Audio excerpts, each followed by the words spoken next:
Good morning, good afternoon, good evening, everyone. Welcome to this IESBA Global Sustainability webinar. I'm delighted to have you all with us today. We have a packed agenda and we will start very shortly. Let me first introduce our speakers today from IESBA. We have our board chair, Gabriela Figueiredo-Dias, with us. We also have Mark Babington, who chairs our Sustainability Workstream 1 that addresses the independence provisions for sustainability assurance.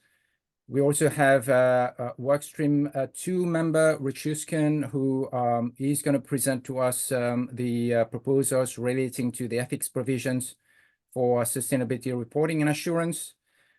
In addition, we have a few of our IESBA staff members who have been working on this project very diligently. First of all, we have Szilvia Sramko, IESBA Principal. We have Leal, IESBA Principal, and Jon Reid, also IESBA Principal. So we have a very full team here with us to present the proposals in the exposure draft to you all. Without further ado, let me turn it over to Gabriela to introduce the session. So Gabriela, if I may pass it over to you to begin. Thank you. Thank you very much, Ken, and good morning or good afternoon or good evening to everyone, depending on where you are. My name is Gabriela Figueiredo-Dias. As Ken said, I'm the chair of the IESBA board, and I'm delighted to welcome you to this very important global webinar on the IESBA exposure draft on ethics standards for sustainability. And I'd like to extend a very warm welcome to our participants today. And I see that we have 194 for the time being from around the world. And thank you for joining today and for the generosity of your time with us. We very much appreciate your commitment and your contribution to the project of advancing ethics in sustainability information.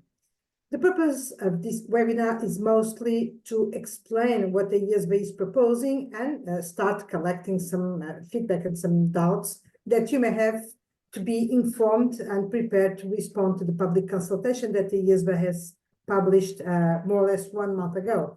We will delve into the crucial topic of ethics standards in sustainability information. And what the team and the board members here will do is to present the proposed IESBA standards for sustainability reporting and assurance. You know that there are ethical considerations which are at the core of the sustainability project and sustainability information. And addressing this topic of ethics and independence in sustainability information is paramount for the integrity of the information. Also, we are concerned we have given some consideration to the fact that some frameworks being developed in this respect do not always cover comprehensively, at least, the behavioral dimension of sustainability information. And the behaviors in this space are crucial because it's not only about what preparers and assurance providers are expected to do in this respect, it's about how they do it. Which ethical options they make when, for instance, they are under pressure of the client or of the management, or when they don't have the needed competence to assess the information, or when they have conflicts of interest. Well, there are many situations where they have to make options, and these ethics and independent standards are crucial to ensure that the final product is robust and reliable.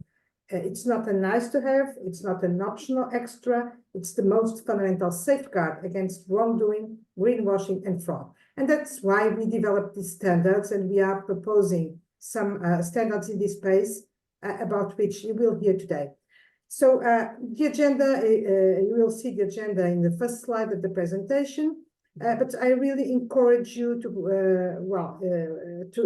listen to what's happening here and to be prepared to respond to the public consultation, to the exposure draft that is out until early May, I believe.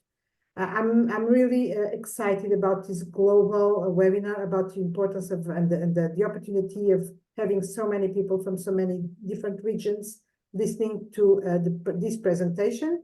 And with this, I'm going to leave the time and the space for our presenters and wish you a very good session. Thank you very much for your attention. Thank you very much for joining And the floor is yours, Ken.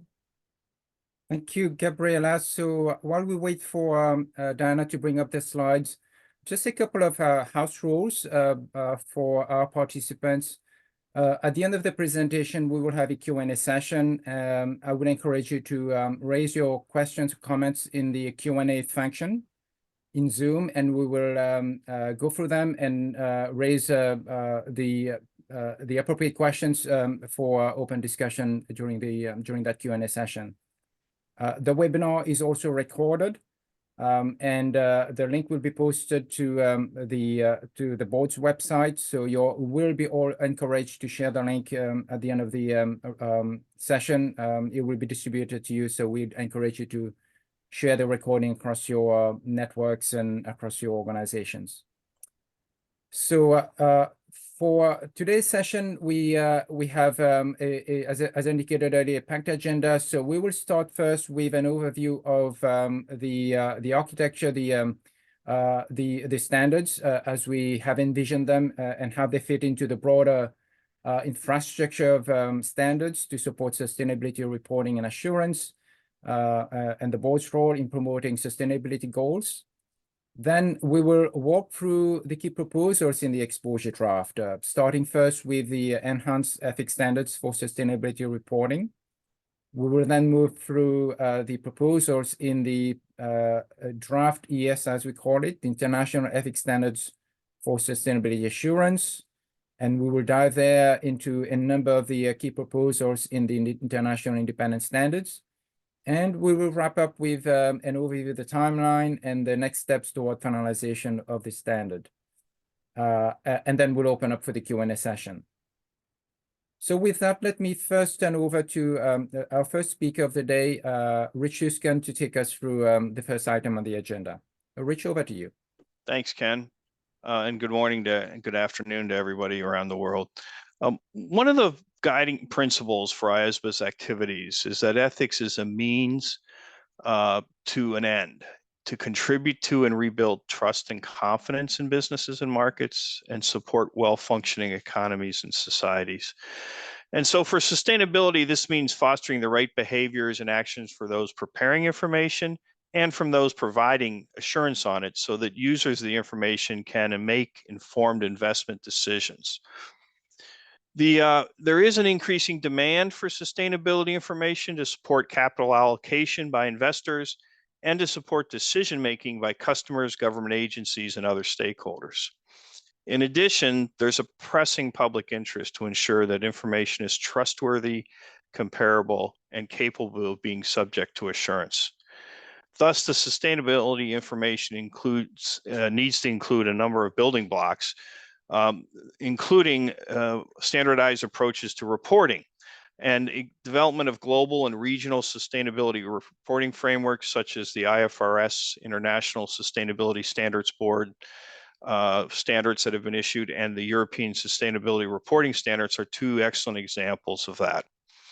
Similarly, IOSCO and the FSB have issued statements of support for the work of IESBA and for the work of the IAASB in developing assurance standards for sustainability.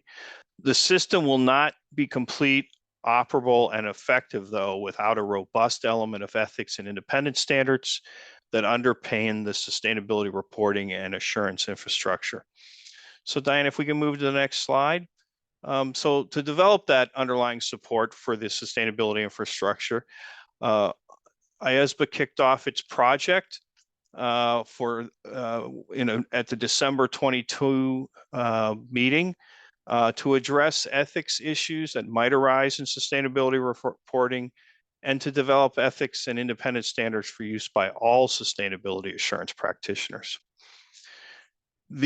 The project has many elements to it, and because to kick off the project and given the importance and the global scope of the sustainability project, IESBA started with conducting 4 global sustainability roundtables in March through April 2023 to inform strategic direction on a range of key issues. The roundtables in Paris, Sydney, Singapore, and New York were attended by over 140 senior level participants, representing over 40 different organizations from a wide range of stakeholder groups, included many non-professional accountants. Also, at that December 2022 meeting, the IESBA also approved a project plan relating to the use of experts by professional accountants, as well as all sustainability assurance practitioners. And that project has run in parallel with the sustainability project. As many of you, I'm sure, have seen, the exposure draft on using the work of external experts was also issued simultaneously with the sustainability exposure draft this past January. The use of the work of an external experts provides an ethical framework to guide professional accountants and sustainability assurance practitioners in evaluating whether an external expert has the necessary competence, capabilities, and objectivity in order for the practitioner to be able to use the expert's work for the intended purpose. While IESBA has been working on its project, in August of 2023, the IAASB released its proposed IESSA 5000 for public consultation. As you may be aware, that comment period closed at December 1, 2023, and the IESBA aims to issue a final standard by the end of 2024. In undertaking the sustainability project, IESBA has engaged closely with the IAASB to address matters of mutual interest in order to ensure that IESBA's final sustainability related standards will be consistent and interoperable with the ISSA 5000. Areas of mutual interest included definition of terms, an example of which would be the term sustainability information, use of the work of another practitioner, sustainability and group engagements in a group context, and the concept of value chain. Also, as part of the project, the IESBA engaged with sustainability reporting and assurance experts, and this led to the formation of the Sustainability Reference Group in June of 2023. The Sustainability Reference Group members are predominantly from professions other than accounting and auditing, and were selected based on a series of criteria, including their background, experience in sustainability, reporting and assurance, the diversity of their stakeholder groups, and the geographical location. This Sustainability Reference Group has acted as a sounding board for IESBA's task force through quarterly meetings and in providing valuable written feedback with insights, expertise, and advice related to the development of global ethics and independent standards for the sustainability reporting and assurance. If we could move to the next slide, please. And so that brought us to the end of January. On 29 January, IESBA issued for public consultation its sustainability project exposure draft, which includes revisions to the existing IESBA code for use by professional accountants involved in sustainability reporting, and establishes an exposure draft for international ethics standards for sustainability assurance, including the International Independent Standards, or what we refer to as IESSA, for use by all sustainability assurance practitioners, regardless of their background. The document was exposed for a 102-day period, and that comment period will end May 10th, 2024. Stakeholders can submit their comments via IESBA's website after you register on it, and the comments will be made available for the public after the end of the consultation period. Input is being sought by IESBA from a broad range of stakeholder groups, not only professional accountants and sustainability assurance practitioners, but input from users of sustainability information, such as investors, those charged with governance, and regulators, is also crucial for this standard, which aims to foster greater public and institutional trust in sustainability reporting and assurance. We certainly encourage all stakeholders to comment on this exposure draft. Next slide, please. So this slide depicts a high-level overview of the components of what's in the exposure draft, and others on this webinar will drill down into many of these sections. But I point out a couple of important key points. There has been a significant level of coordination between the sustainability assurance aspects of the project and the sustainability reporting side of the project to ensure that they complement one another. The sustainability assurance ethics and independence has been developed in a separate part of the code, what you'll see as part 5 in the code, that is applicable to all practitioners, whereas the sustainability reporting proposals are integrated within the existing code and focus on professional accountants at this time. A very important element to both sets of standards is that the standards have been developed to be framework neutral and therefore applicable regardless of the underlying reporting or assurance standards used.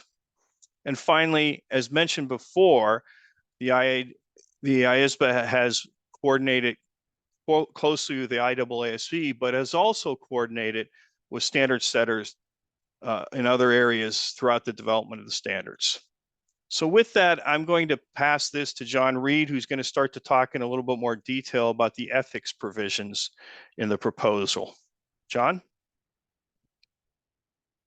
Okay, thank you very much, Rich. This part of the webinar, I aim to go through the IESBA's approach to sustainability reporting and the ethics standards for that, and also provide an overview of the key proposals. So next slide, please. Over recent years, we've observed rapid regulatory and standard setting developments in the sustainability reporting space. And as ethics is a necessary component for protecting public trust, and with calls for reliable sustainability information, the IESBA determined to develop ethics standards specific to sustainability reporting. These have been developed, as Rich mentioned, for professional accountants in the first instance, mainly due to a couple of reasons. Firstly, there's not the same urgent international regulatory call for profession agnostic standards for sustainability reporting at this time as there is for sustainability assurance, but also expanding the code or the scope of the code, and in particular part 2 is a broader strategic matter which requires consideration over a longer period and discussions with a broad range of stakeholders. So the approach taken, it has been integrated and builds on the existing robust provisions in the code as it maintains coherence with the overall code and recognises the existing robust ethics standards that are relevant for both financial reporting and also for sustainability reporting. The revisions and examples added aim to ensure that parts 1 to 3 of the code more thoroughly support trustworthy sustainability reporting. The proposals also seek to maintain the integrity of the code by only making changes that are necessary so as to maximise the implementability and enforceability of the changes. The proposed sustainability reporting related revisions have been developed, as Rich also mentioned, to be framework neutral. This is so that they are suitable irrespective of the underlying reporting framework that's used, such as the ISSB's sustainability standards, could be the Global Reporting Initiative or the European CSRD. So whilst the approach proposed for the ethics requirements have been developed for professional accountants, the IESBA is taking a phased approach. The IESBA observed during the development of its 2024 to 2027 strategy and work plan that there is a public expectation that all preparers of financial and non-financial information should be subject to the same high ethics standards. So therefore, the IESBA has determined to explore extending the impact of the code beyond the accounting profession as a key strategic focus. So the first step on the path is the development of profession agnostic standards for sustainability assurance. The next step will be to focus on exploring developing profession agnostic standards for sustainability reporting, and this will commence under a new work stream after the finalisation of this project in 2024. The IESBA is also of the view that the ethics standards can be applied voluntarily by all preparers in the meantime. Next slide, please. So what are the proposals for the enhanced ethics standards for sustainability reporting? So the IESBA recognises that preparers of sustainability information are the first line of defence against greenwashing and other forms of corporate malfeasance. Accordingly, the proposed revisions aim to ensure that sustainability disclosures are truthful and of high quality. The main proposals impact areas of the existing code, including Part 1 and the application of the conceptual framework in Part 2, with specific references to sustainability reporting and also sustainability examples that might create threats to the fundamental principles. There are revisions to the provisions addressing the conflicts of interest. The proposals also address circumstances where financial interests, compensation and incentives related to sustainability might create a self-review threat. There are also examples of pressure in a sustainability reporting context, such as pressure to prepare sustainability information where there might be insufficient or deficient data, or there might be pressure to manipulate sustainability information. Next slide, thanks. However, the substantial proportion of the proposed revisions are to section 220, which is on preparation and presentation of information, as this section guides professional accountants when they're preparing financial and non-financial information. The proposals include expanding the extant requirement that's in the code that when preparing or presenting information, a professional accountant must exercise professional judgment, but for that to also include describing clearly the impacts of business transactions and activities, which is an important aspect of certain sustainability reporting frameworks, and also around collecting and measuring information, such as from within the value chain and via certain metrics and estimations, which is also relevant to sustainability reporting frameworks. Examples have also been included to address greenwashing, value chain considerations, and forward-looking information. So greenwashing in sustainability reporting can occur from deliberately misleading others or inappropriately using discretion to misrepresent how well an organisation is tracking against from a sustainability perspective. An organisation might also try to avoid scrutiny in its green activities or initiatives by omitting information in what is termed to be green hushing. So accordingly, the IESBA proposes to include examples that address, first of all, intentionally misleading others, which could be by omitting information, including false information, through inappropriate reporting or by over or under emphasising certain information. Examples also address potential inappropriate use of discretion to mislead or to misrepresent, such as by selectively using disclosures or by selecting alternative methods that might be allowed under a particular reporting framework. In relation to the value chain, collecting and using data from within the value chain to prepare or present sustainability information might create ethics issues for professional accountants as well. And these have been addressed through potential proposed examples too. So firstly, there might be a self-interest threat that results from a financial interest in an entity within the value chain. Also, a professional accountant might place undue reliance on the data of an organisation within a value chain without assessing the source, relevance and sufficiency of that data. And lastly, complexities of the value chain, such as quantitative and qualitative characteristics, might impact the evaluation of threats to the fundamental principles. So, for example, if various reporting frameworks are used by different organisations throughout the value chain, this might create threats to professional competence and due care. So in relation to forward-looking information, this is also an important aspect of sustainability reporting, but it can also create ethics issues due to the inherent uncertainty with the use of such information. So the IESBA is also proposing a new example specific to forward-looking information and preparing that information by relying on assumptions and that might be unrealistic or inconsistent with management's decisions or objectives. And the purpose of that is in order to mislead.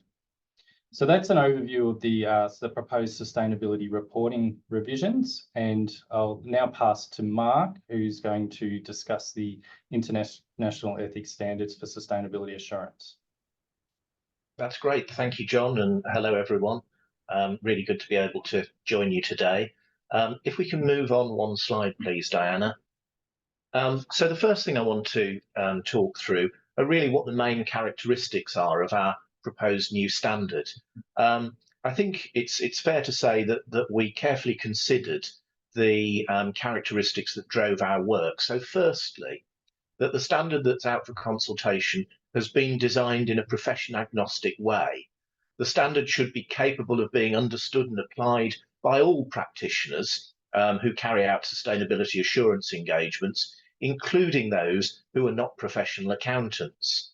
The IESBA agreed that profession-agnostic standards are the best response to protect the public interest, given that there are different types of practitioners currently performing sustainability assurance engagements, and indeed, in a number of jurisdictions, the work is carried out mainly by people who are not professional accountants. So therefore, it was important to have something that recognised the diversity of those carrying out the work. A second important consideration is that the new standard should be equivalent to the standards that apply in an audit of financial statements. So we recognise the public interest in sustainability information that meets certain criteria. So in our case, sustainability information prepared in accordance with a general purpose framework and is publicly disclosed. So we considered it really important that such sustainability assurance engagements must be underpinned by the same high standards of ethical behaviour and independence that apply to an audit of financial information. So what we have is the proposed IESSA is equivalent to parts 1 to 4A of the code. There are a small number of limited exceptions, but effectively the same standards apply. I think it's also important that this drove a situation where you can be providing assurance to an integrated reporting model, where you've got the same practitioner providing both the audit of financial statements and the sustainability assurance engagement. They can essentially use the same set of ethics and independence standards. The proposed standard was drafted using the same language for ethics, including independence, that apply in a financial audit. The terminologies have only been amended where necessary to be clear as to the application of individual provisions in respect of sustainability. And this again is to maintain the equivalence of those provisions between the sustainability assurance engagement and an audit.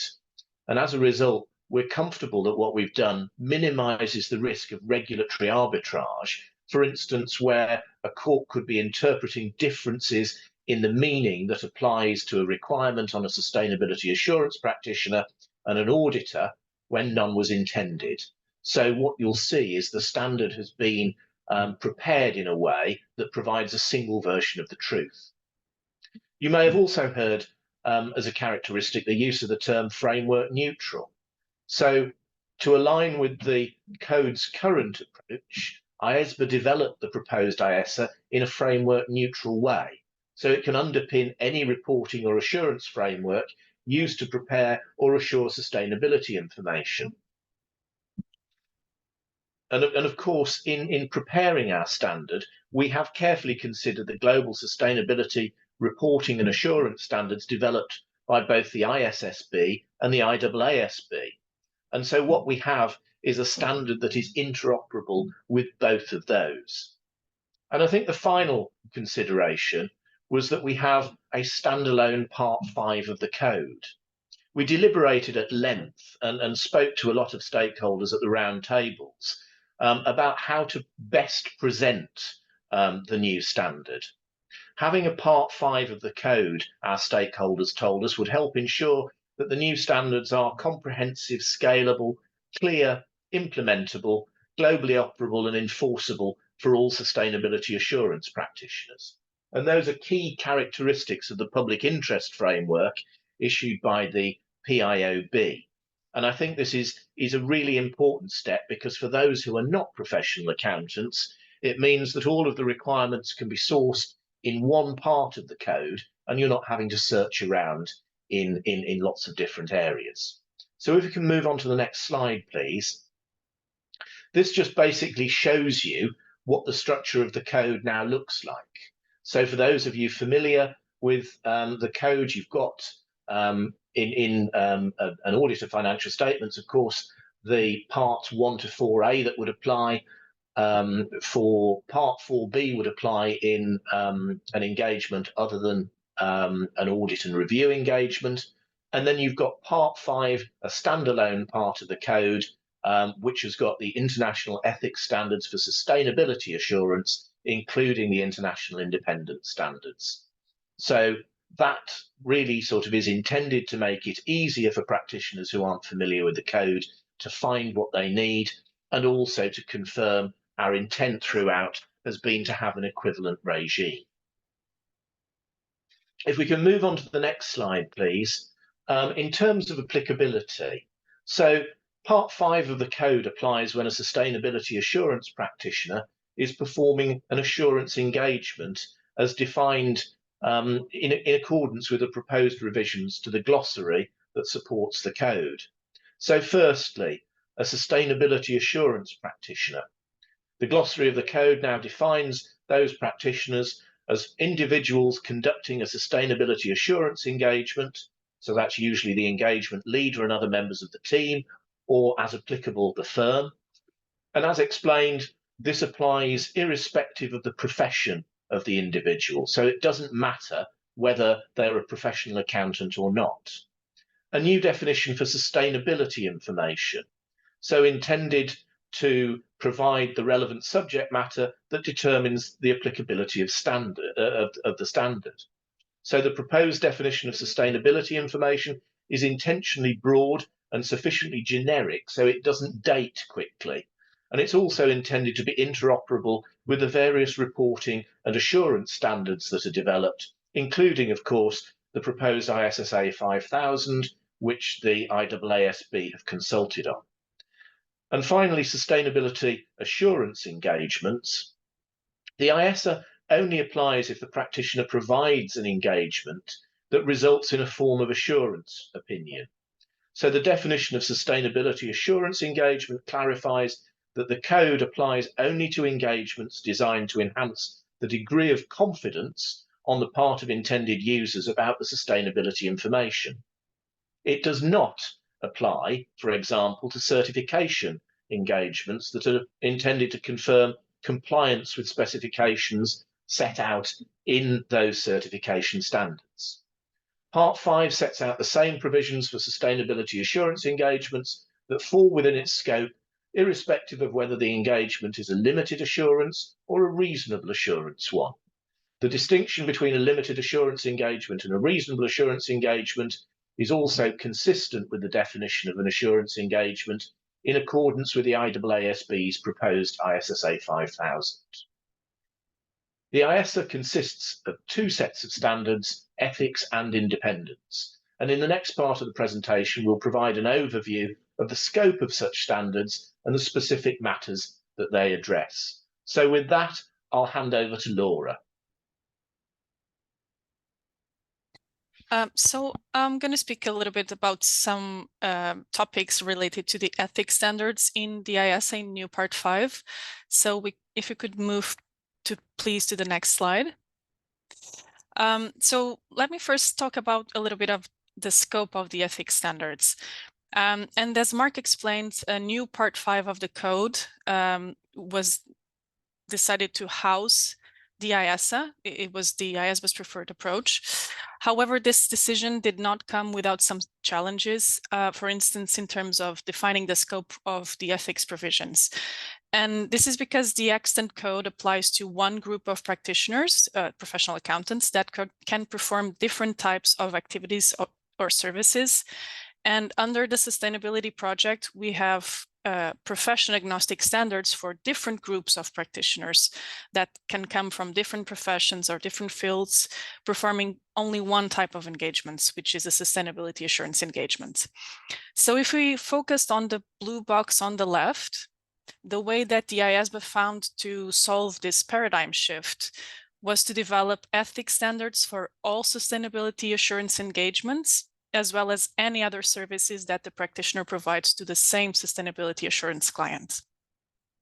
The IESBA found that this was a balanced middle ground between, on the one hand, a very narrow option that would focus strictly on the scope of the project, sustainability assurance, and the purpose of the project, which is to develop standards that are equivalent to those that apply to audits of financial statements.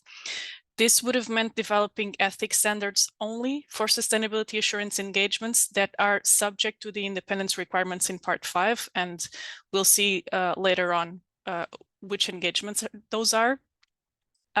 this would have been too narrow and not protected the public interest adequately.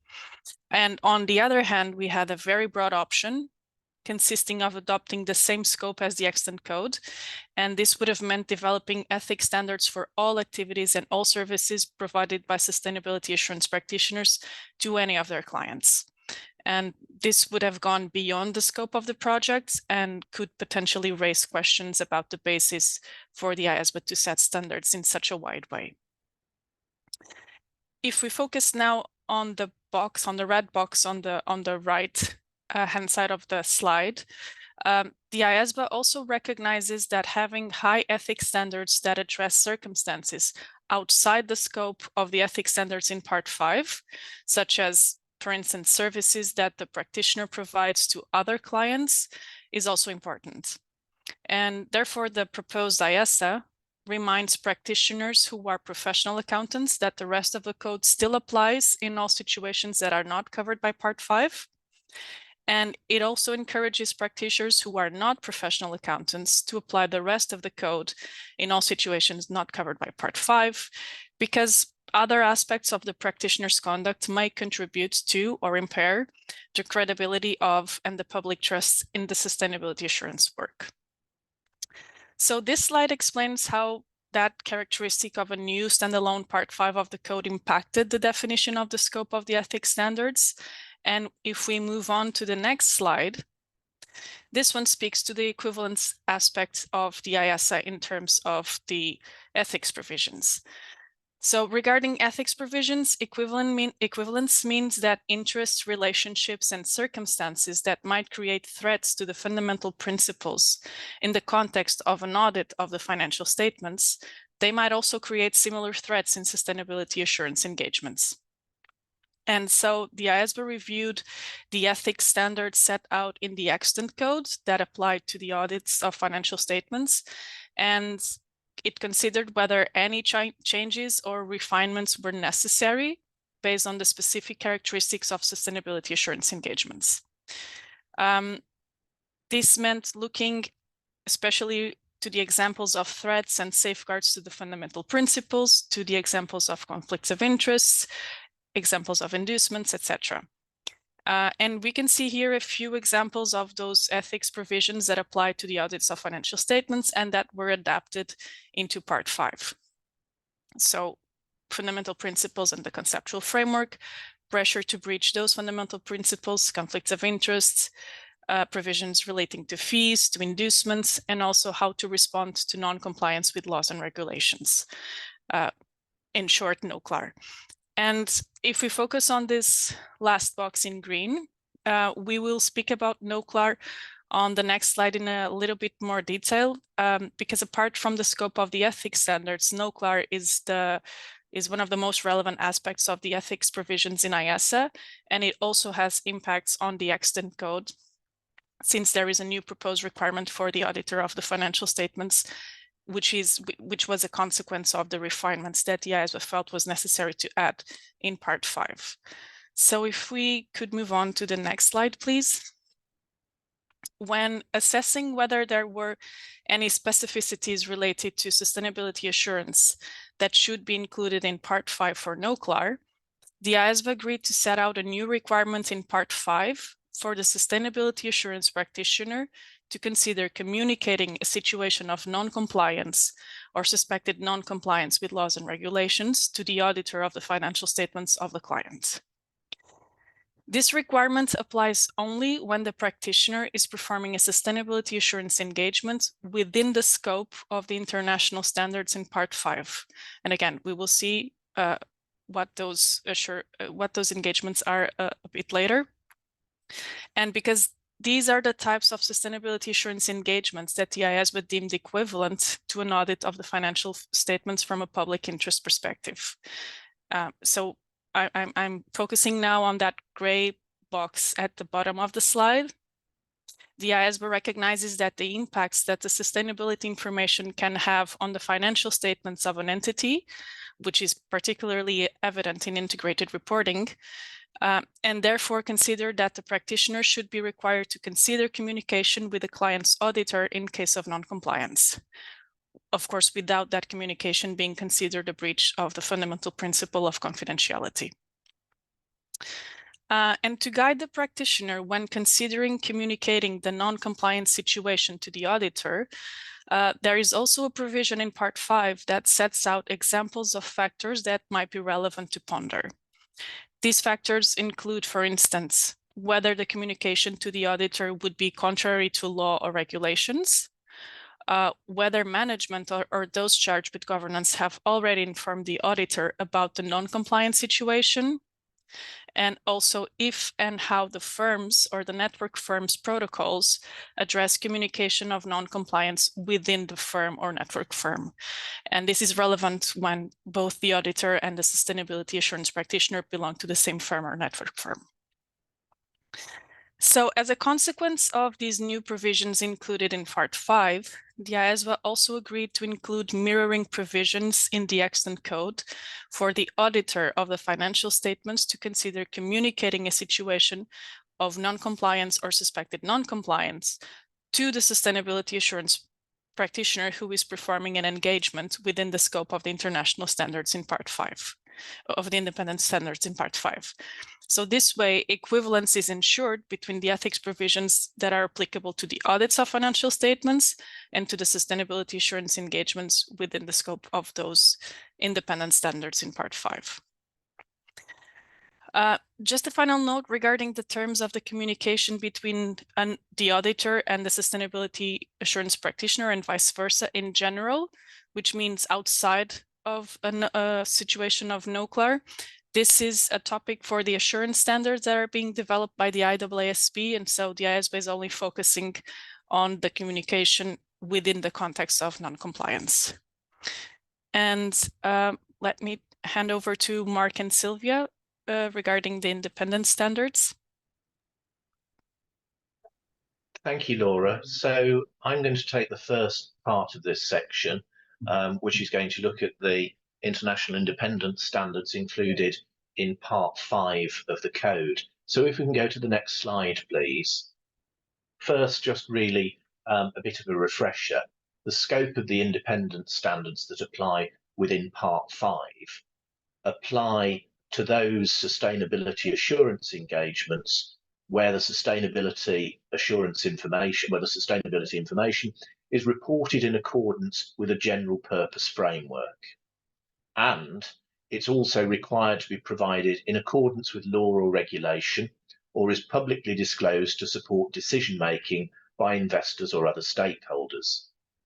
Law or regulation may also require the application of the proposed IIS in the IESSA to other sustainability assurance engagements, but that is a matter for individual jurisdictions.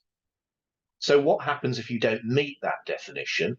Well, the independent standards that would apply if you did not apply Part 5 are those contained in Part 4B of the code. So the independence requirements in Part 4B of the code would apply, for instance, in a sustainability assurance engagement where the information on which an opinion is expressed is reported solely in accordance with a special purpose framework or one that's designed to meet the information needs of a specified group of users, or could be criteria that are developed by the entity that you're carrying out the assurance engagement on. Part 4B would also apply where a sustainability assurance engagement is carried out, but the report that's issued by the practitioner is one that's restricted in its use and restricted in its distribution. And that, of course, very much reflects the board's deliberations about the public interest and how that's best served. If we can go on to the next slide, please. This covers the independence provisions. And as you'll know from the existing code, of course, it's focused on threats to independence where interest relationships and circumstances create that threat. And what we've done again is paralleled the requirements that apply in an audit of financial statements to demonstrate where they could also create threats in a sustainability engagement. So what we've done in developing the independence requirements in Part 5 is recognise the importance of that equivalence. In developing our exposure draft, the board reviewed the independent standards for audit engagements and considered whether any changes or refinements were necessary to reflect specific characteristics in a sustainability assurance engagement. So, for instance, what we've done is made changes to reflect different subject matter. So in this case, sustainability information, or also to reflect different reporting boundaries. And I know this is something we'll cover in a little more detail later on. During the rest of the presentation, we're also going to explain key independence matters that are specific to sustainability assurance engagements, and those are the ones that are shown in the 6 boxes on the right-hand side of the slide. Now, given our aim has been for equivalence between the independent standards for sustainability assurance engagements and those for audit engagements, we just want to make sure that it's very clear to all of those using the code how the code applies in those engagements not caught by Part 5. And we hope that it's clearly set out within the explanatory memorandum. So if we work through the 6 boxes now in the subsequent slides, and I'll start and then hand over to Szilvia. If we can move on to the next slide, please. This covers quality management. So when we went out there and met with practitioners who attended the global sustainability roundtables, everyone was in agreement that all sustainability assurance practitioners, whether they be professional accountants or not professional accountants, should have a system of quality management in place in order to effectively comply with relevant requirements, including the ethical requirements in the code. So therefore, we recognise in the IESSA that sustainability assurance standards are based on an expectation that a firm carrying out the work will have designed, implemented and operated an appropriate system of quality management in order to support the delivery of high quality sustainability assurance engagements. And this again is equivalent to what we have in Part 4A of the code. But in this case, of course, we've ensured that we've got a framework neutral approach. So we don't say what quality management framework applies, although we show examples. So for instance, if you use ISSA 5000 to carry out your sustainability assurance engagement, that requires compliance with ISQM1. Our standard doesn't specify the responsibility of individuals within the firm for compliance with those requirements, but in a sense what we've done is build a framework neutral construct that ensure that we've got an equivalent regime.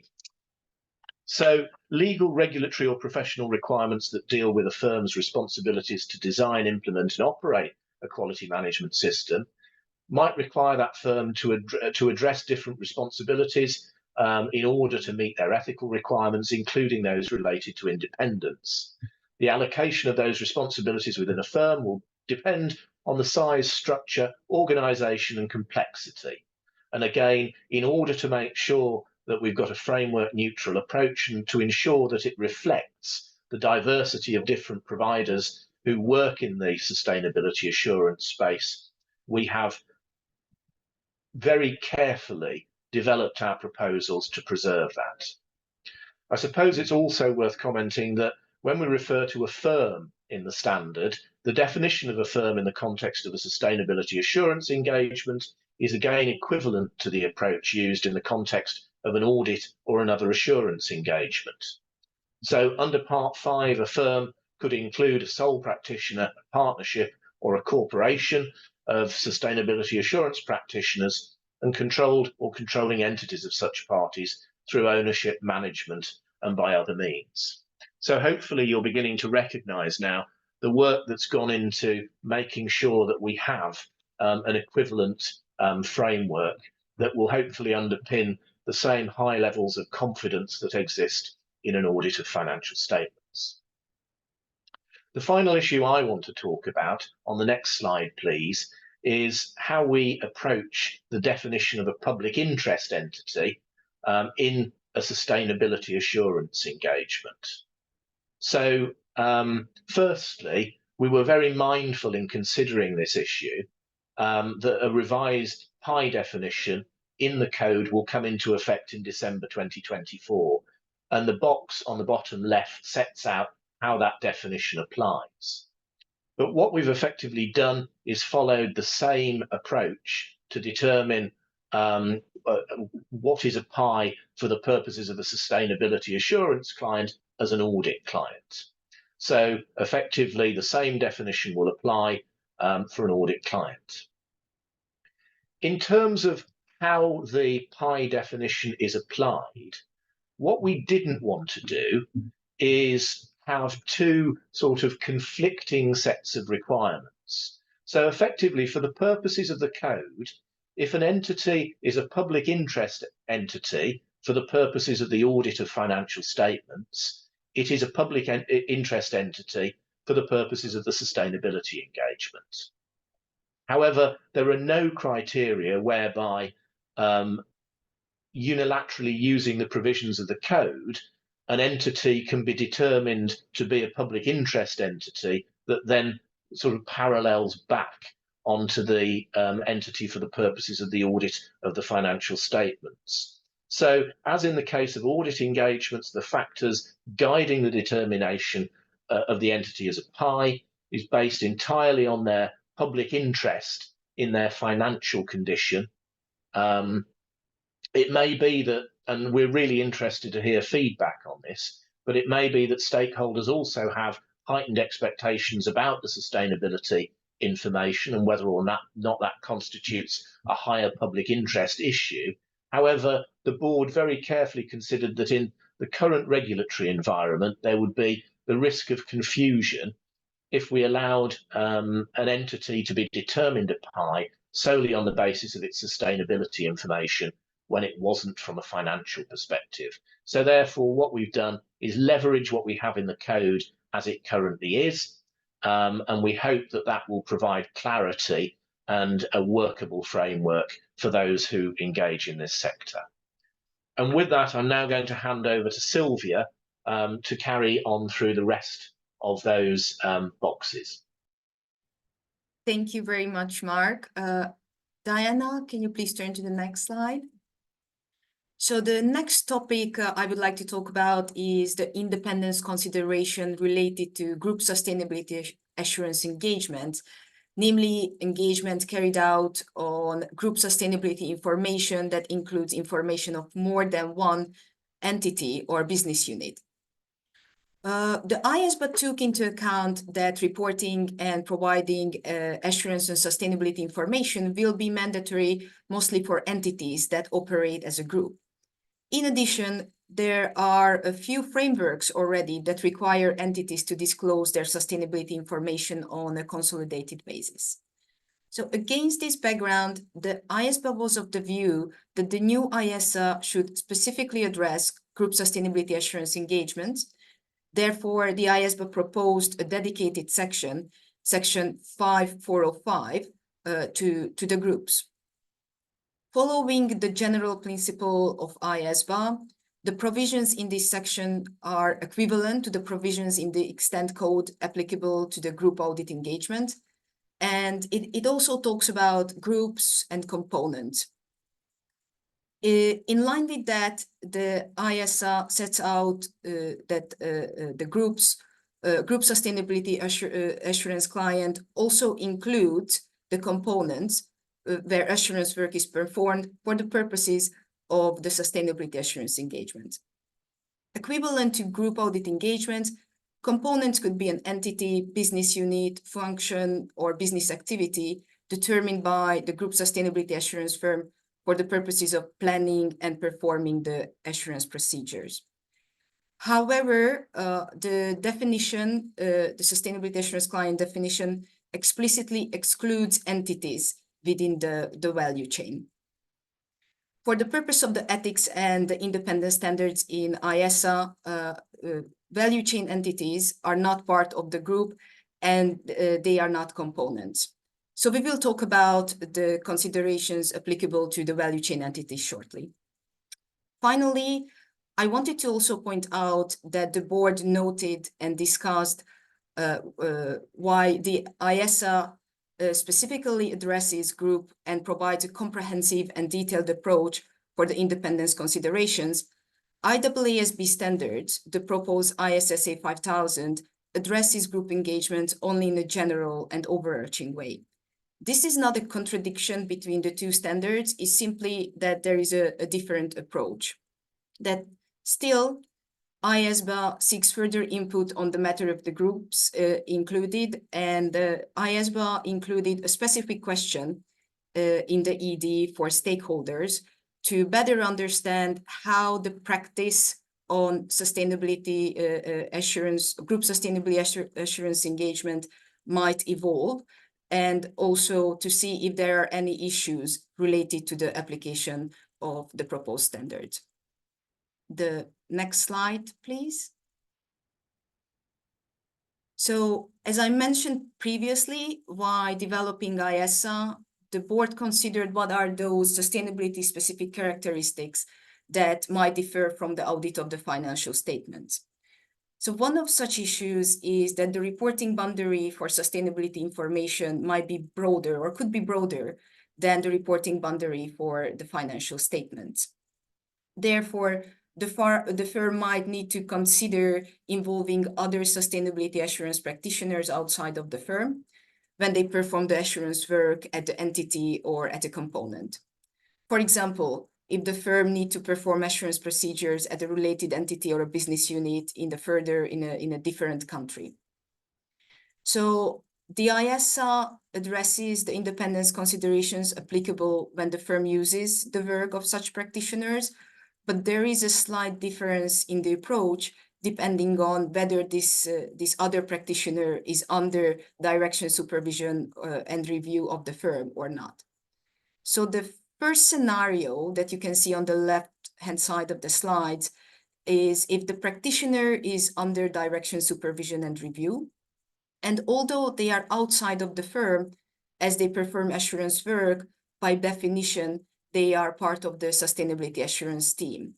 So any requirements and application material applicable to the team members are applicable to such sustainability assurance practitioners too.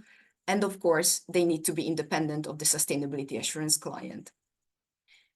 If it's a group engagement, on the case of a group sustainability assurance engagement, for example, if such practitioner carry out assurance work at the component, they need to comply with the section 5405 that is applicable to groups. The second scenario, which is on the right-hand side of the slide, is that the sustainability assurance practitioner is not under direction, supervision, and review of the firm.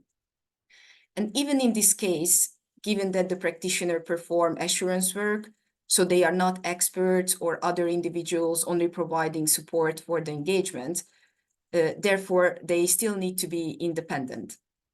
A separate section, section 5406, sets out independence considerations for such instances.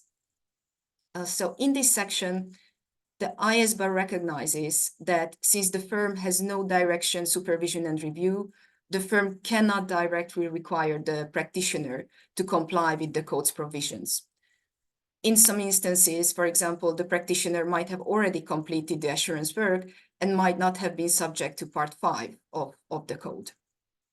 So in the light of all of these, if the firm would like to use the work, or the assurance work of such practitioner, the IESSA requires the firm to first communicate the relevant ethics, including independence provisions, to that practitioner, and request the practitioner to confirm that both the practitioner and the individuals from the practitioner who perform the assurance work are independent of the entity on whose sustainability information the practitioner performs the assurance work. So the difference here is that there are no requirements imposed on these other practitioners who are not under direction, supervision, and review. Therefore, if the firm cannot confirm their independence, the firm cannot use their assurance work either and need to find other ways to carry out the specific work. Next slide, please. So in the last couple of slides, we were talking about, or I was talking about, the independence considerations applicable to assurance work carried out within the organizational boundary of the client or at a component. However, the other specific characteristic of the sustainability reporting and assurance is that the sustainability information might include activities, operations, relationship, or resources up and down the entity's value chain.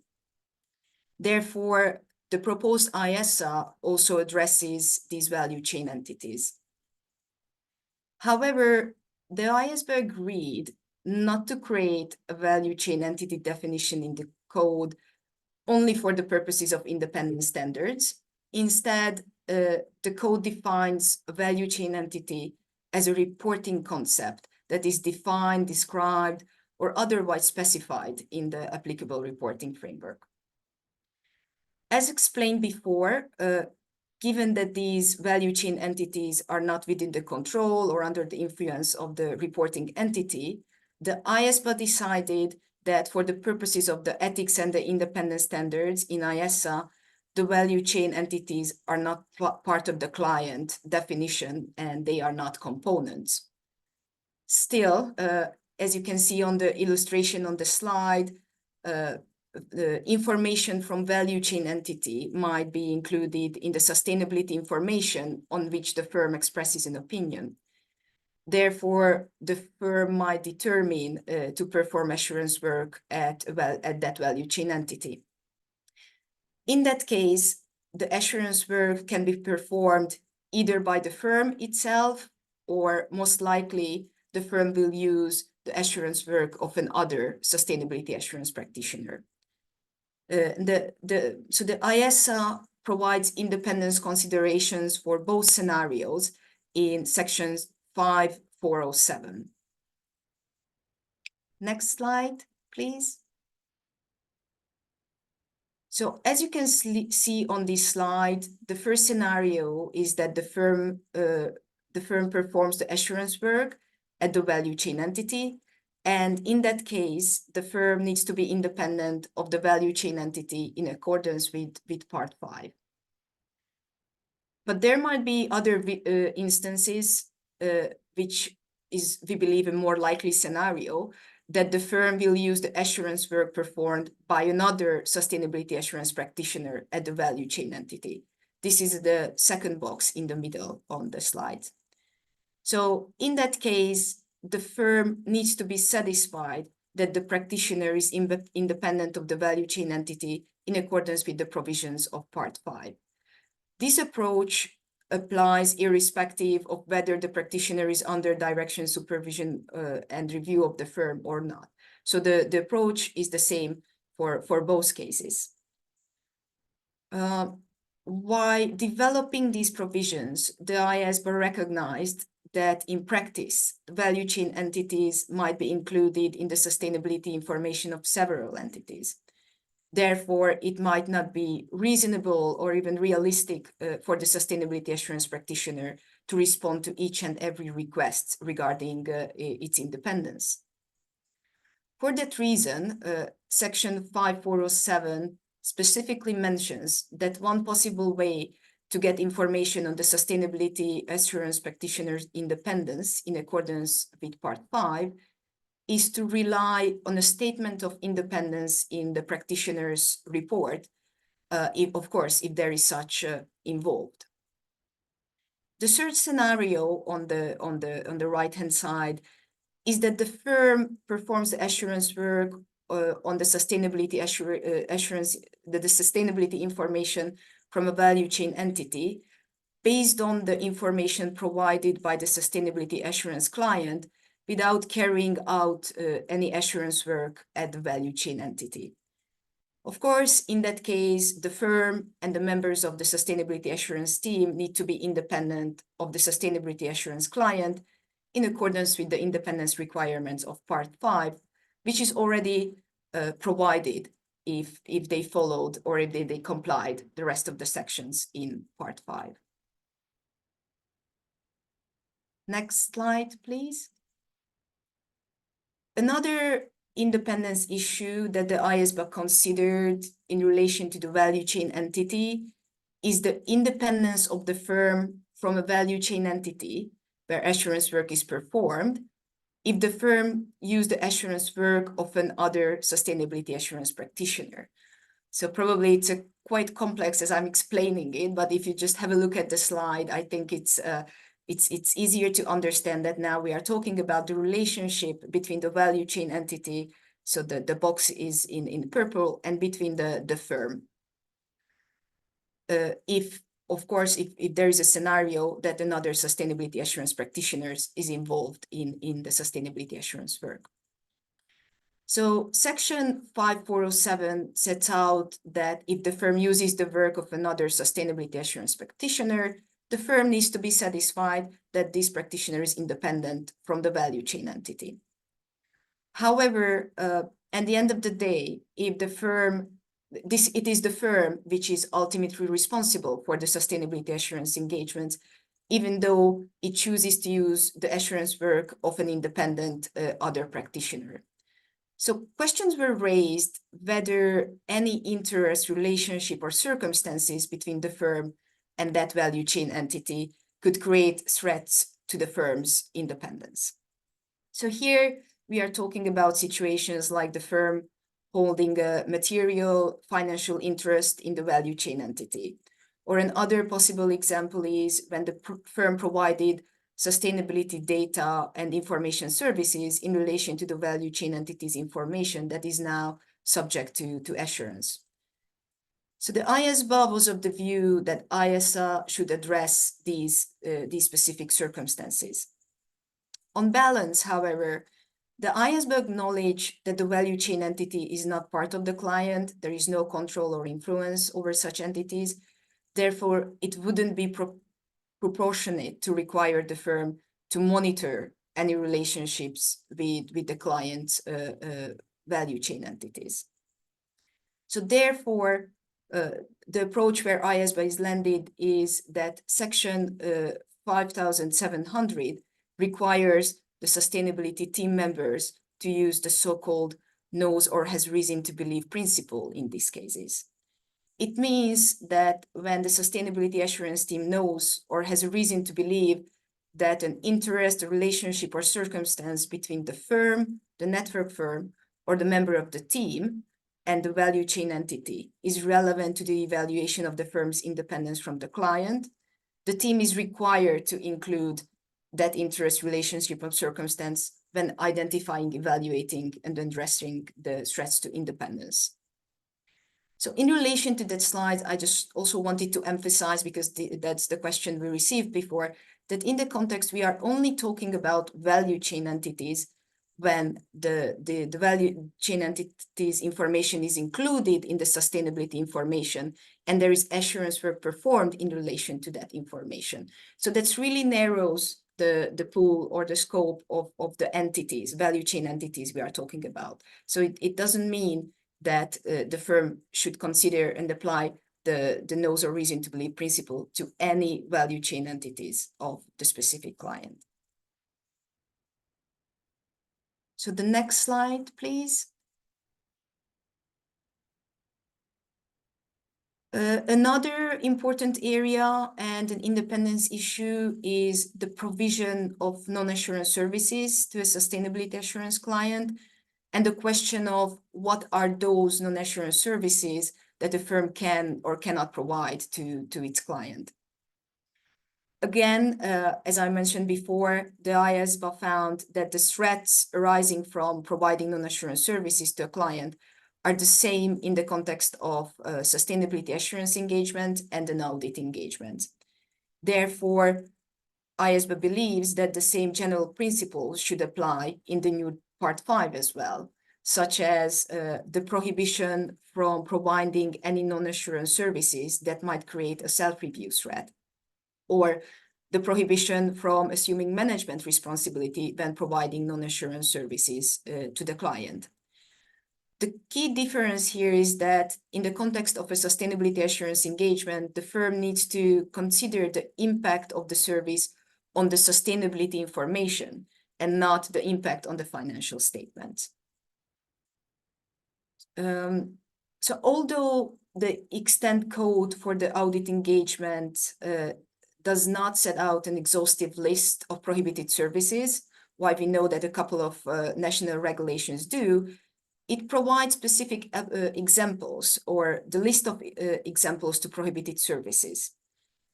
Again, the IESBA considered and reviewed whether those specific services would be prohibited in Part 5 as well, and whether there are any other services that should be on that list.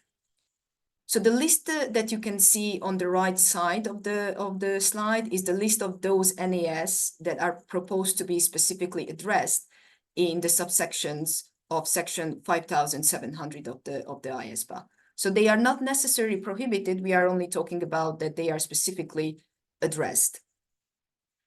So although these services are mostly equivalent to the audit standards, there are a couple of changes based on the characteristics of the sustainability assurance engagements. For example, the examples to descriptions and factors are now tailored to the sustainability assurance engagements. In addition, the determination of materiality as a factor is obviously different for sustainability information than for financial information. Regarding materiality, the IESSA refers to the materiality determined in the applicable reporting and assurance framework. So whether it is a single or double materiality, it will depend on the specific framework, and IESBA not taking sides of which materiality to follow for the purposes of the independent standards. So in the context of services, instead of the accounting and bookkeeping services, the IESSA focuses more broadly on any kind of sustainability data and information services that is provided to the client. And accounting and bookkeeping services are only mentioned as an example to such services. The other amendments, the amendment is that based on the research carried out by the IESBA staff and also the input received from the reference group, the IESBA was informed that in practice, sustainability assurance practitioners most likely provide specific non-assurance services with regard to future developments of non-monetary values, such as estimation or other forecasting services. Therefore, the IESSA addressed not only the valuation services in these subsections, but IESSA focused more broadly on forecasting services. The next slide, please.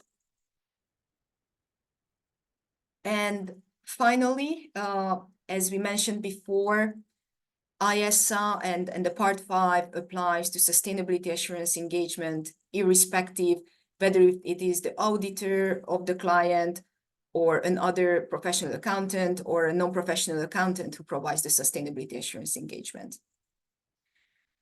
Because of that, IESSA also provides guidance and independence considerations when it is the auditor of the financial statements who carries out the sustainability assurance engagements.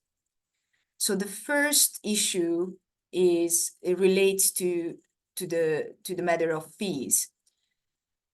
And just the mere fact that the firm receives fees from the same client for both engagement and the proportion of such fees could raise some independence issues.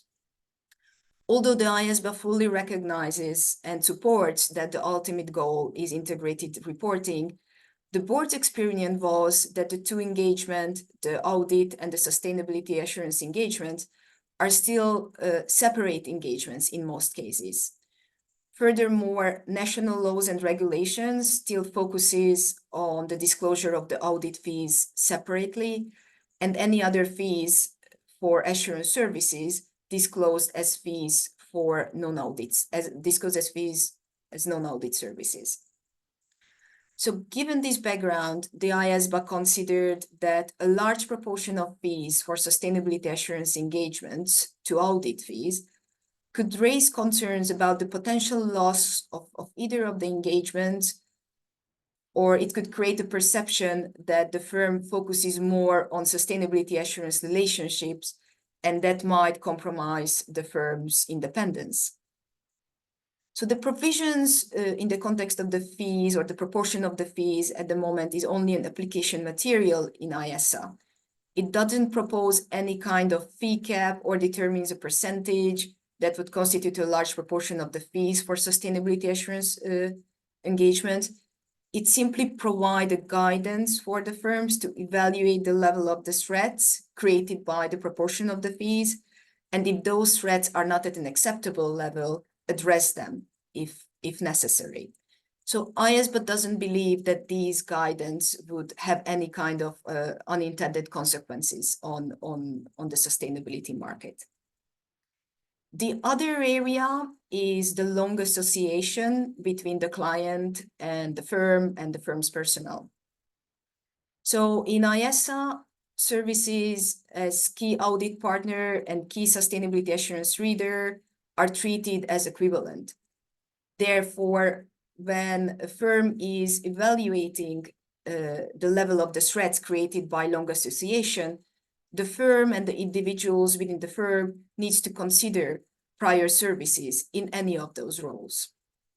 For example, if an individual has a role as a key sustainability assurance engagement leader, but this individual served in the audit team as an engagement partner for the audit of the financial statement, for the purposes of evaluating the threats to independence created by the long association, they need to, or the firm and this individual need to count or need to consider both services. So from the perspective of the 7-year partner rotation, for example, an individual who served as an engagement partner for 2 years for the audit of the sustainability assurance client's financial statement, this individual might be appointed as the individual responsible for the Q&R of performing the engagement quality review for the sustainability assurance engagement for 5 further years. But after that, the individuals is required to rotate off and consider the provisions applicable to the cooling off period. So these are the 2 key issues that we wanted to raise in relation to the independence consideration when the firm performs both audit and the sustainability assurance engagements. And I believe with these slides, I covered the deep dive regarding the independence standards. And I would pause here, and I think I will turn to Rich to provide further information on the supporting material. Thanks, Szilvia. So, as Szilvia indicated, we have a variety of supporting materials, and with the issuance of the ED, extensive outreach activities have commenced and others are planned. This webinar is an example and is the first of 2 global webinars designed to cover all the time zones. The next webinar will cover help better cover the US West Coast through Australia. And it will be on 5 March at 8 p.m. Apart from these global webinars, in coordination with local and global professional standards bodies and standards setters, IESBA board members and staff will provide additional webcasts. Further, the IESBA staff will issue a Q&A publication that will provide further explanation to the specific issues addressed in the sustainability ED, most of which were touched on here. But the Q&A document is meant to complement the explanatory memorandum with further examples and case studies. That document will be issued on the IESBA website around mid-March.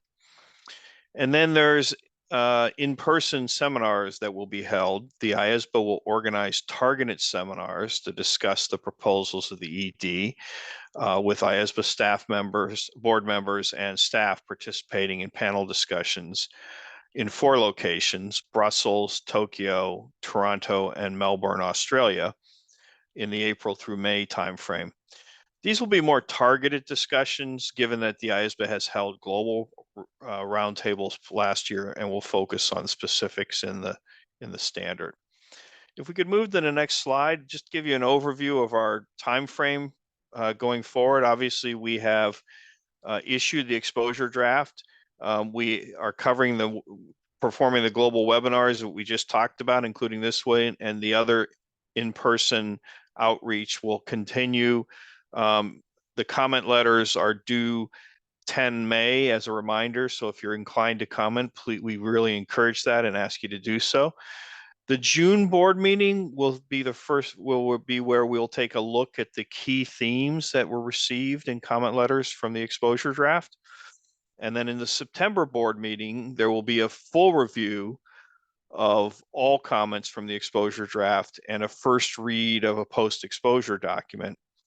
And finally, we will approve a final standard in December of 2024. So that gives you a little bit of what's going to happen over the remainder of 2024. And with that, I'm going to pass it to Ken to get to our next section. Thank you very much, Rich, and thank you to all our speakers this morning, this afternoon, this evening, your time, wherever you are. Thank you very much, Mark, Rich, Laura, John, Szilvia. We are now into our Q&A session. We have a bit of time ahead of us, and some questions have been coming through while our speakers were going through the presentation. So why don't we just start with the first question we have received that would merit some broader discussion in the open session here. And I will maybe direct this first question to Mark. And one of our participants is asking, IESBA seems to have gone beyond what ISSB and IESB have proposed in developing requirements for group assurance engagements. Would it not be appropriate for IESBA and IESB to work in tandem in that regard? Mark, what would you respond? Thanks, Ken. I was going to say, we were in the fortunate position of developing our proposals following the 4 global roundtables that we hosted. And one of the things that we got as common feedback in those roundtables was the importance of us developing the code to also reflect how it would apply in a group type engagement. We're also very aware of the fact that sustainability reporting and assurance engagements are developing fast, and in a number of jurisdictions they're taking place on a consolidated group basis rather than on an entity by entity basis, and therefore we thought it important to ensure that our exposure draft included how the code would apply in a group type engagement, because otherwise stakeholders made it very clear that we would have put out a proposal that contained a significant hole. So therefore, although we have been in regular conversation with the IAASB and we've shared our thinking and our understanding with them, we decided, based on the feedback, that this was a really important issue for us to cover off and also include within the consultation that we've got out now. Hey, thank you very much, Mark. We have another question here, and maybe I'll direct this one to Rich. Rich, one participant asks, regarding services or activities not covered, parts 1 through 4B of the code already apply to a professional accountant, but not to other assurance providers. But that said, other assurance providers are encouraged to apply parts 1 through 4B, as not to do so might impair credibility. So the question is, why not embed in part 5 the necessary considerations from parts 1 through 4B that impact credibility? Yeah, that's a very interesting question. First of all, when we look at part 5, it focuses solely on sustainability assurance engagements, and it does include in particularly in 5100, 5110, 5120 the same fundamental principles and conceptual framework and the application thereof, and also as you move up through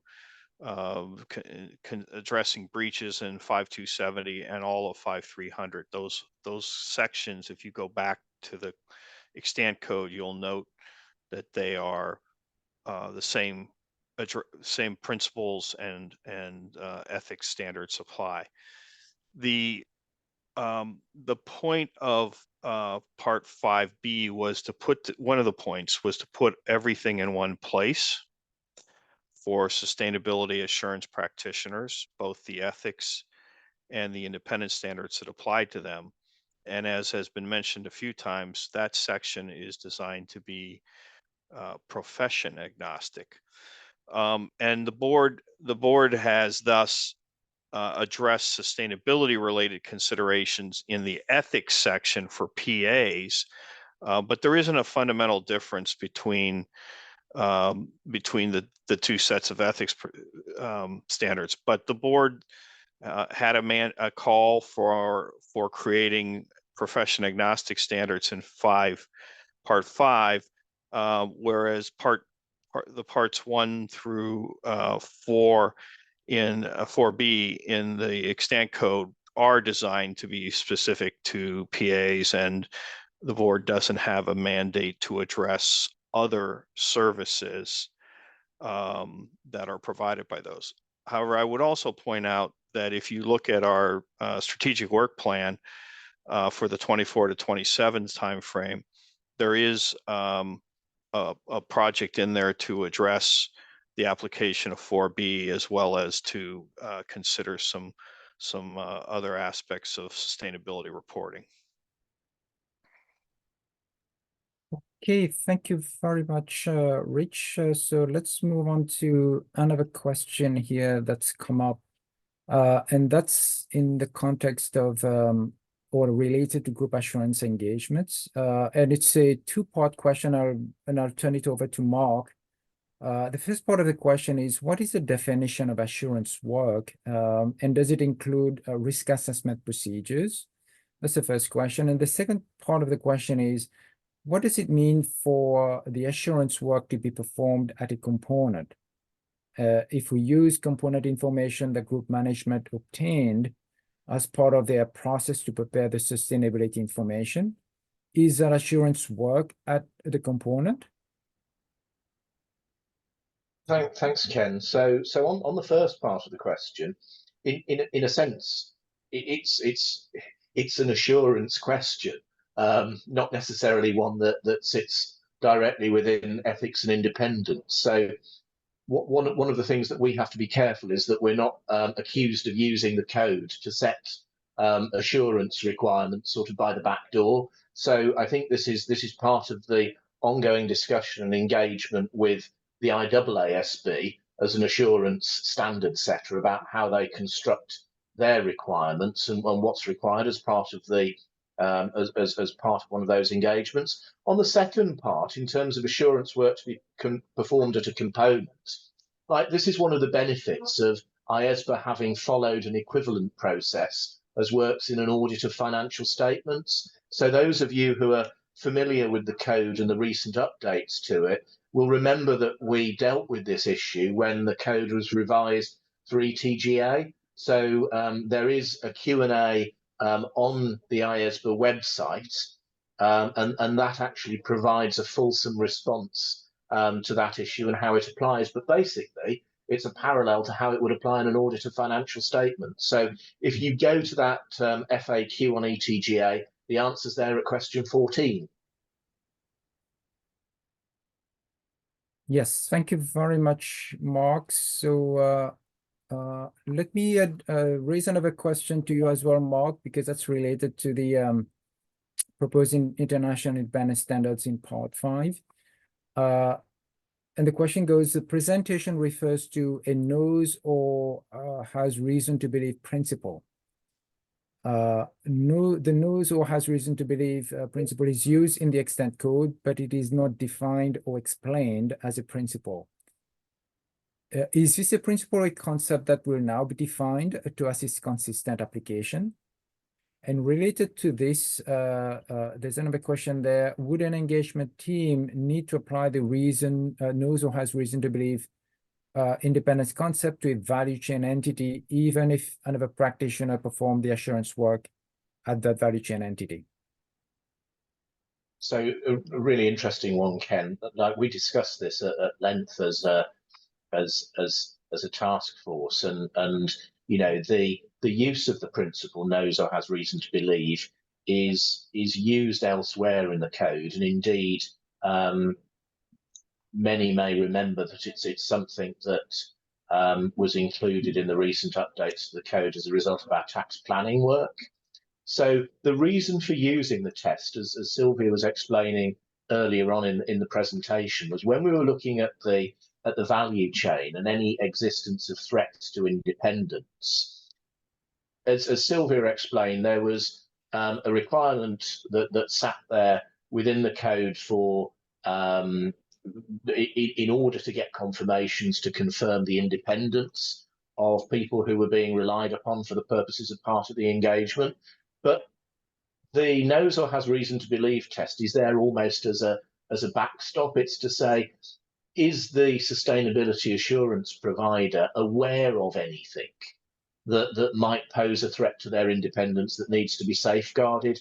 So it's intended almost, as I like to think of it, as a standback, a reminder, and it's not something that I think needs further definition on the grounds that, you know, we're at an early stage with these types of engagement, and I think it will be interesting to see how the development of value chain reporting moves forward in the next few years, because certainly it's going to take up an enormous amount of airtime and an enormous amount of debate as companies get used to reporting this information, and we realise the diversity of different sources of information that's going to be drawn upon. So that's the basis for it. Okay, thank you, Mark. There's another question here, and maybe I'll turn to Rich. And that question is related to the concept of sustainability information. Rich, and the question is, why is IESBA proposing to define sustainability information differently from the IESB's in the IESB's proposed ISA 5000? Yeah. So this has been something that we have coordinated carefully with IESB throughout the standard setting process. The IESB, in setting assurance standards, and I'm not trying to speak for them, but essentially they have a framework that they have to follow with regard to assurance attestation, and that involves them referring to certain things as the subject matter, and then the information, and then the subject matter that has been subject to the criteria. As we sat back and talked with them, and they did make refinements to their definitions as part of the collaboration, which helped, and we made some refinements to ours.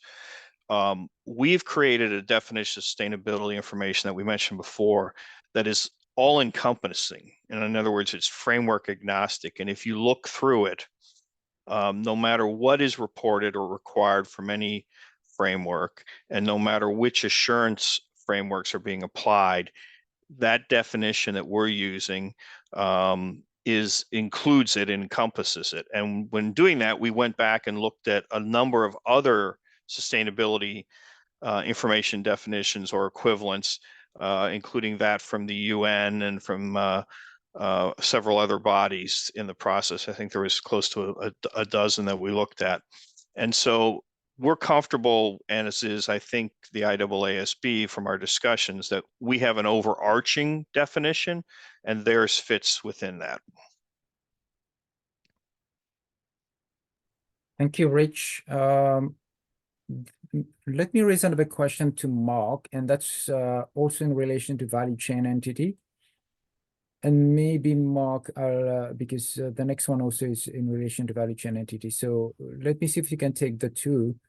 The first one is, when the sustainability assurance client is a PI, do the PI independence provisions flow down to the sustainability assurance practitioner at the value chain entity on whose information assurance is relied upon by the sustainability assurance practitioner of the reporting entity? Maybe I'll let you address this first question. Thank you, Ken. I think one of the things that perhaps we didn't emphasize enough when we were sort of making the presentation earlier is that the value chain is a very is a very sustainability specific set of circumstances. One of the things that we're very clear about is that value chain entities cannot be a component of the engagement in the same way that you've got something sort of structured within the group. So you know, we have the parallel arrangements that apply in an audit of financial statements, but we recognise that the value chain is a very different construct. And what the sustainability assurance provider is actually doing is they're actually considering how they get necessary assurance to support the reporting of material items from the value chain over which they might not have direct control, and certainly, as Szilvia said earlier, not the ability to direct supervise or review. So, you know, I think it's important that people go through the proposals that we've got in some detail there, because we've been careful not to be overly onerous in what we're asking for. We're just trying to provide a framework in which practitioners are encouraged to effectively evaluate whether there are any threats that might be posed to their independence, and then safeguard them appropriately using the conceptual framework. And I think, you know, this is something that certainly in some of the engagements I've had so far, people are really interested in talking further about this. So I expect when we do our further targeted outreach, we will get quite a lot of targeted questions about how this applies in that situation. Thank you, Mark. And maybe a related question there, and I'm not sure if you would think this relates more to a reporting matter.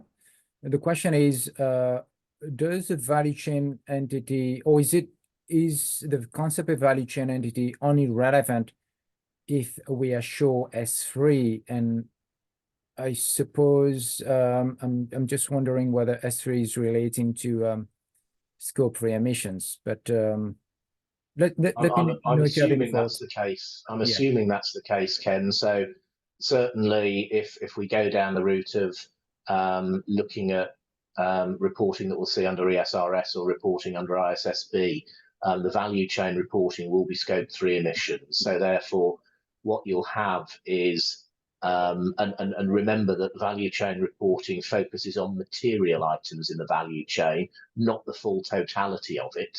So therefore, it will be targeted pieces of information that are being brought within the report that your sort of client entity is being asked to pull together. But the expectation, yes, is that it will largely be driven by Scope 3. Thank you, Mark. We have another question there, and maybe I'll direct this one to Rich. Has how IESBA built scalability and proportionality into the sustainability ED proposals, so that the suite of standards in the proposals would be suitable for SME engagements performed by SMPs? Yeah. So the proposed IESSA builds on the existing ethics and independence standards that's applicable to audits of the financial statements. And that was what we were asked by many parties, and we heard in the roundtables, was what some people referred to an equivalency type goal. So therefore, any scalability and proportionality already embedded in the provisions applicable to audits of financial statements would likewise be applicable to the assurance of sustainability information, again, designed to make those concepts equivalent. Okay, thank you, Rich. Maybe another question to you as well, Rich, and that's in relation to the no-claw provisions. And the question is, do the no-claw provisions in the proposed ESSA apply to a breach of voluntary claims, commitments, or representations that the reporting entity might make publicly or bilaterally regarding its sustainability plans or goals? Yeah. That's an astute question, and the short answer is no. The no-claw provisions that IESSA do not address situations where there might be, the practitioner might encounter or be made aware of non-compliance with sustainability-related voluntary commitments. Those could be things like internal policies, statements made, or actual contractual representations that the client has undertaken. Now, the practitioner might nonetheless find that that's helpful information and needs to be considered in how it responds to a given situation. But the voluntary situations are not scoped in because non-compliance with laws and regulations and non-compliance with voluntary commitments, such as a public statement, are very different. And while there were good reasons you might make the voluntary things, it's not what NOCLAR was designed to capture overall in the financial statement audit. And we've carried forward the principles from the financial statement audit concept into the sustainability standard. Okay, thank you, Rich. The question regarding independence, Mark, and that's in relation to the concept of the period during which independence is required. So what is the period during which independence is required under the proposed IESSA? So for example, if a firm is performing a sustainability assurance engagement in relation to sustainability information that covers, let's say, the company's achievement of sustainability goals by 2030, would that mean that the firm would need to be independent until the end of that period? No, Ken, what it actually requires is you to be independent for the periods that you're reporting on. So when a company reports on its sustainability information, it will usually do so for a financial period that's aligned to the period covered by its audited financial statements. So what we're saying is that the sustainability assurance provider has to be independent for that period. Obviously, at some point in the future, although there is subject matter information that's within the scope of the sustainability information, you don't need to be independent right through to the end of that period in any one reporting year. So it's very much focused on the normal corporate reporting cycle and really how it would apply in an audit of financial statements again.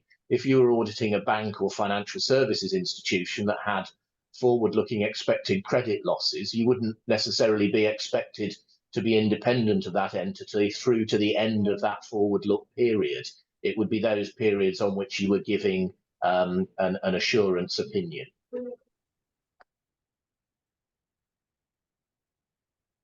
Okay, thank you, Mark. There's another question there that's just come up in the Q&A box here. What does it mean in the proposals when the firm uses the work of a sustainability assurance practitioner? What does the concept of using the work of another sustainability assurance practitioner mean? And Mark, maybe that's better addressed by you. So effectively, it's when the firm is using the work of that practitioner in support of ultimately the opinion or the assurance conclusion that they will give. So, you know, this is all about the sources of evidence or information you are using to support your sustainability engagement. It's what are you using? And obviously, the requirement to assess independence and to evaluate independence is where you're actually planning to place reliance on that work. You have your procedures that exist when you're drawing that assurance from your own firm or your own team. There may be other occasions where you use the work of another practitioner. And obviously you would want them to be independent to the same level that would apply to people within your firm. Okay, thank you, Mark. And there's another question that's been raised here in relation to section 5700 that concerns the independence considerations relating to value chain. The question is, are the provisions in section 5700 additional independence requirements to apply to all three scenarios described in section 5407? So yes, Ken, these are additional requirements that apply in that particular context. So remember that we've got the different sections earlier within the code that apply to the different types of engagement that you might be undertaking. This is specifically focusing on any additional independence assessments or considerations that need to be made in respect to value chain. Thank you, Mark. Maybe I'll turn the question over to Rich, and that's a bit of a broader question here. And the question is, the sustainability reporting ecosystem is undergoing rapid change globally, as well as at a jurisdictional level. How will the proposed revisions to the IESBA Code for Sustainability Reporting assist professional accountants address those challenges, the complexity and the uncertainty when preparing or presenting sustainability information?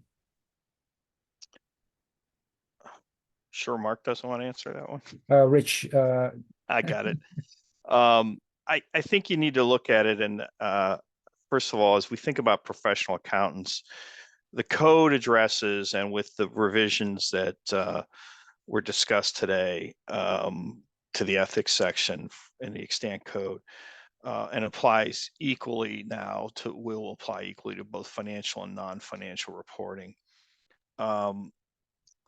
which includes sustainability reporting. So the board, I don't think, is proposing to change the underlying principles in the code, which are well understood and have to apply to professional accountants. However, the proposed revisions here recognize the unique characteristics of sustainability reporting and sustainability assurance, and have highlighted some of the ethical issues that might apply. And you'll note in the standard there are examples that have been added to help users understand that. And many of the things we've talked about are also addressed, such as greenwashing, the value chain considerations, and the fact that some of the sustainability information is actually forward-looking. So we try to address the complexities and the uniqueness of some of that, including qualitative aspects and quantitative aspects of things like the value chain and how those could impact the evaluation of threats. And some of the aspects of the standards are designed to address that, but also that, you know, the professional competence and due care are there regardless of are part of the standard, regardless of whether you're talking about sustainability assurance practitioners engaged in sustainability assurance engagements or otherwise. And then the other thing I would say is, again, coming back to the concept that this is framework neutral is very important, that the concept would be, even as things evolve and change, and there's no doubt we're going to see frameworks emerge, some at individual local country levels and maybe even in other situations. The way the IESBA standard is designed is it provides the ethics and the independence standards that apply to any sustainability assurance engagements, the purpose of which is to express either a limited or reasonable assurance opinions on sustainability. Thank you, Mark. I would encourage our participants to raise additional questions they might have. We have about 10 minutes left in our session, so any questions, welcome. But let me just raise a question for Mark here, and that's more in consideration of the different stages of development that jurisdictions are at, or the different stages of their journey toward sustainability reporting. So the question is, different jurisdictions are at varying levels of development and implementation of sustainability reporting frameworks. Do the proposed provisions apply given the varying levels of implementation for sustainability reporting? And how are they interoperable with various reporting frameworks? So I think, Ken, that I would say that we've been, and it really sort of touches on Rich's response to one of the earlier questions, the board's been at great pains to have something that is framework neutral. And as we've gone through developing our proposals, we've kept asking ourselves a question about, if you were in the European Union and using ESRS, could you use the code? Yes.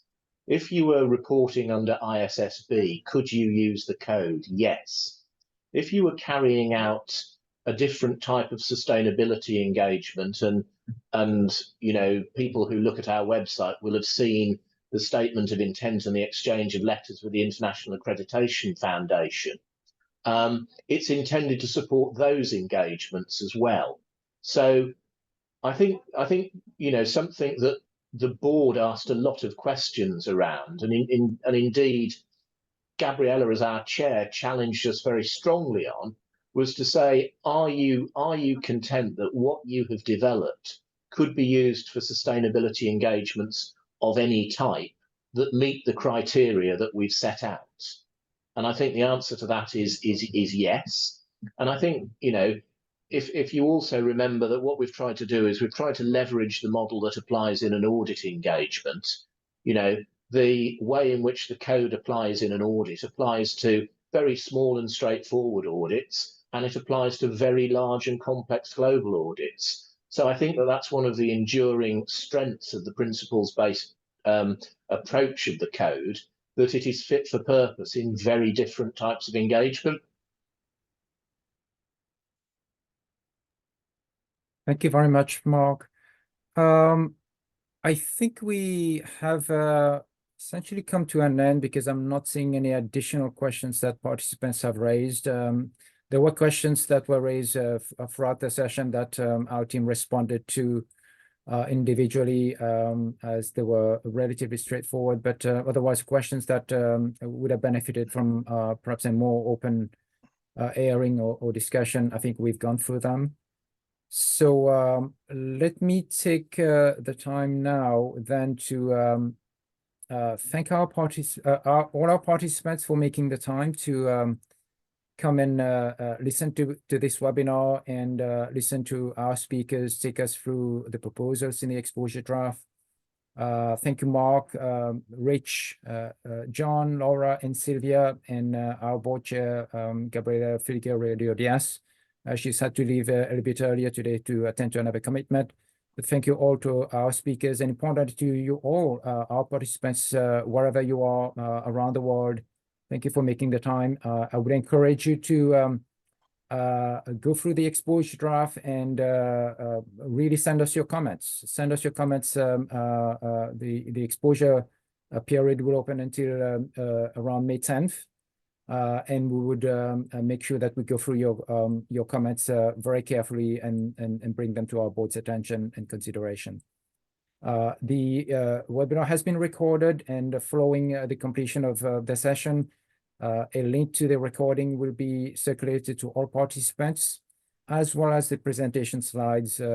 These will be shared with you as well. So with that, let me close the webinar for today. Thank you again for your attention and for making the time, and thank you all, and have a good day. Bye-bye.